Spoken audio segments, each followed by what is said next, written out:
Hey everyone, welcome. In this video, I will show you how to request control in Microsoft Teams.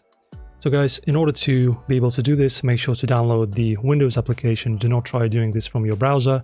It's not going to work. I just checked. There's no button to take control over your, basically the person you're talking to in this app through the browser. So when you do log in, guys, it's very simple. As you can see on the top right over here, there's a take control button.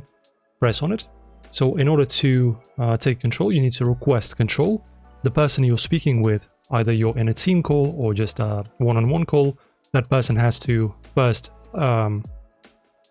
make sure that they give you the access, and after that you can take control and use their computer basically.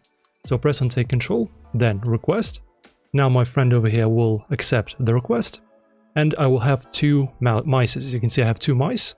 So the one you can see moving slowly is the mouse of my friend, and this is my mouse. As you can see, it's quite delayed. The accuracy and the input delay is crazy.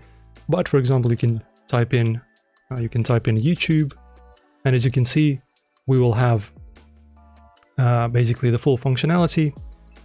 My friend doesn't seem to have an internet. That's fine, doesn't matter. So as you can see, you have a functionality. You can use someone else's computer easily like this. Guys, enjoy. Press like, subscribe, leave a comment, and of course, don't forget to click on the notification bell to not miss new fresh uploads. See you soon.